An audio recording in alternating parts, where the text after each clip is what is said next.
हमारे मंच पर आते हैं आज के हमारे विशिष्ट अतिथि प्राचार्य Maharaj college doctor Manoj Kumar sir वर्तमान में भी नहीं है, लेकिन उनका बहुत बहुत हम धन्यवाद करते हैं कि इस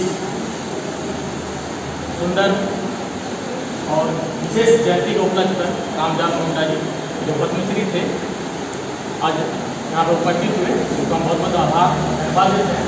और उनके अलावा हमारे बॉयज सेक्शन के professor incharge doctor R Sharma sir का भी बहुत बहुत धन्यवाद आभार, इन्होंने बहुत समय निकालकर हमारे समझ अपनी बहुमूल्य बातों को रखा। और हमारे विभाग के ही नागपुरी सहायक प्राध्यापक हैं मेजर डॉक्टर महेश्वर सारंगी सर, इनका भी बहुत बहुत धन्यवाद आभार, इन्होंने भी पद्मश्री डॉक्टर रामदयाल मुंडा की जयंती पर ध्यानाकर्षण कराते हुए उनके साथ बिताए हुए पलों को इन्होंने हमारा समझ रखा। और इसके बाद मैं हमारे मालवाड़ी कॉलेज के परीक्षा नियंत्रक डॉक्टर वैद्यनाथ कुमार सर का भी बहुत विशेष आभार व्यक्त करूंगा कि ये हमेशा बहुत बिजी रहते हैं, इसके बावजूद भी इन्होंने समय निकाल कर हमारे इस प्रोग्राम में शिरकत की और इन्होंने भी बहुत सारे बंगला शब्दों का प्रयोग करते हुए हमें बहुत कुछ बताने का प्रयास किया। और हमारे पूर्व विभाग अध्यक्ष BSW प्रोक्टर हमारे कॉलेज के डॉक्टर विद्याओं सर का और विशेष आभार धन्यवाद ज्ञापन करते हैं कि इन्होंने तो बहुत समय उनके साथ बिताया है डॉक्टर रामदयाल जी के साथ, और इनके जहन में उनके साथ बिताए हुए बहुत सारे पल ऐसे हैं जो ये भूल ही नहीं सकते। जैसे कि प्राचार्य महोदय का भी कहना था कि इन्होंने यदि कहना शुरू कर दिया तो पूरा एक जीवनी बन जाएगा लेकिन ख़त्म नहीं होगा। सर का भी कहना था कि समुद्र में स्याही बना दिया जाए और उसे भी लिखने का कार्य किया जाए तो वो शेष नहीं हो सकता, खत्म नहीं हो सकता है। सही में ये जो रामदयाल जी के द्वारा जो कार्य किया गया था, या हमारे विभाग के लिए हो या झारखंड की कला संस्कृति के लिए हो, ये अद्वितीय था। इनके समझ या इनके समकक्ष अभी दूसरा और कोई हो ही नहीं सकता। मैं भी छोटा सा वाकया कहना चाहूँगा कि रामदयाल जी के साथ उतना मेरा उठना बैठना नहीं हुआ था, बस एक ही बार मेरा आखड़ा में जो PG डिपार्टमेंट है मोराबादी में, TRN डिपार्टमेंट आखड़ा में, एक बार कर्मा के समय में इनसे मिला था, उसमें व्हील चेयर में ये थे, वो इस समय से इनसे मिला था। लेकिन इनसे जुड़ा हुआ एक वाकया है हम लोगों के साथ, जो अच्छा वाकया कहूँगा, मैं बतलाना चाहूँगा कि इनका नाम का कैसा असर था कि हम लोग इनके नाम का असर के चलते ही मैसूर में 21 दिन तक फ्री ऑफ कॉस्ट पूरा मैसूर का भ्रमण किया। बात ऐसा है कि एक बार हम लोग मैसूर गए थे यहाँ से 2015 में, वहाँ एक डिक्शनरी का काम चल रहा था जो अलग अलग भाषाओं में, विभिन्न भाषाओं में, हिंदी अंग्रेजी टू अपनी भाषा में ट्रांसलेट वाला काम चल रहा था। डिक्शनरी जब भी बनता है तो हिंदी टू इंग्लिश बनता है, तो वहाँ जो डिक्शनरी बन रहा था मैसूर में एक भारतीय भाषा संस्थान है, ICCL करके उसका नाम है इंग्लिश में, ठीक है, हिंदी में उसको बोलते हैं भारतीय भाषा संस्थान मैसूर, ठीक है। आप लोग भी एज ए स्कॉलर आप लोग भी वहाँ जा सकते हैं, वहाँ से सर्टिफिकेट जो प्राप्त होता है वो स्टूडेंट के लिए बहुत ही लाभदायक होता है। आने वाले समय में उनसे बहुत बेनिफिट मिलेगा आप लोग को। यदि कभी मौका मिलता है इस तरह से जाने के लिए भाषा संस्थान में मैसूर में, तो आप लोग श्योर जाइए। वो भारतीय भाषा संस्थान यानी ऑल ओवर इंडिया का एक केंद्र है, ठीक है। तो वहाँ पे हम लोग गए हुए थे डिक्शनरी का काम करने के लिए, अलग अलग भाषा से कुछ जो भाषा विशेषज्ञ थे, विद्वान नहीं कहेंगे, भाषा विशेषज्ञ जो लोग थे वो अलग अलग भाषा से वहाँ पे गए हुए थे। उसी समय वहाँ पर एक दंपति रहा करती थी जिनको आप अभी बताऊंगा तो जानेंगे, रॉकी मिरिंडा और उनकी वाइफ पुष्पा बड़े। ये दोनों जो शख्सियत हैं ये रामदयाल मुंडा जी के बहुत ही क्लोज मित्र हुआ करते थे। रॉकी मिरिंडा इनके बहुत ही घनिष्ठ मित्र हुआ करते थे, जो अमेरिका में शिकागो में शायद इन्होंने साथ में समय बिताया था।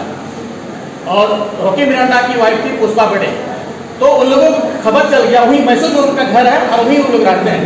उन लोगों को पता चल गया कि कोई झारखंड का कोई प्रतिनिधित्व या भाषा से संबंधित लोग आए हुए हैं मैसूर में, यहाँ पर भाषा संस्थान में, और उनके साथ हेजल आई हुई।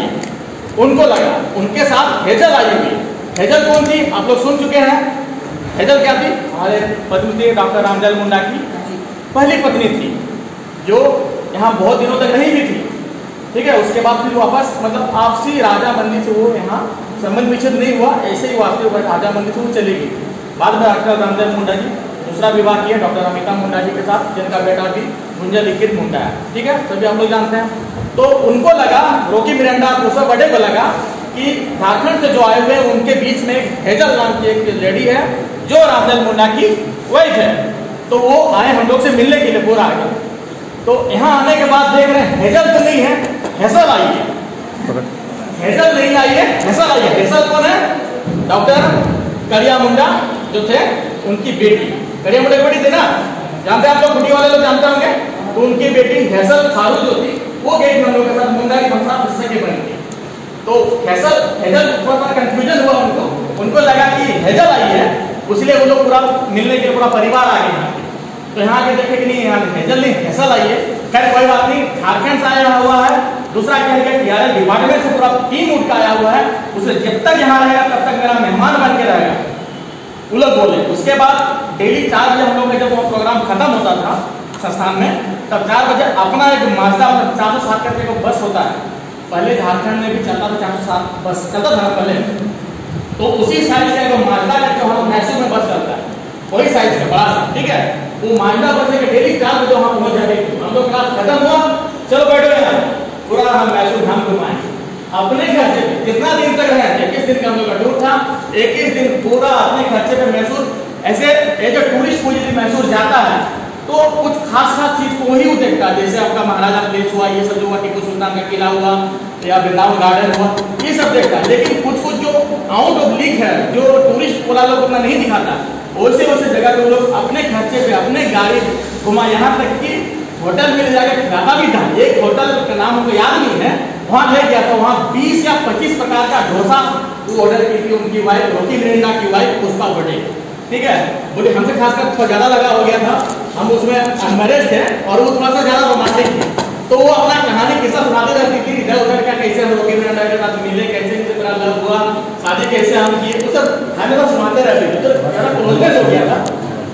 ठीक है, तो वो एक बार वही डोसा खिलाने लगे, बोले हम 20 या 25 से याद नहीं आ रहा, हम दरगाह का डोसा खिलाएंगे तुम लोगों को। और एक लाइन से बैठाइए हम लोग को, और सही के 20-25 प्रकार का हम लोग को डोसा खिलाएंगे।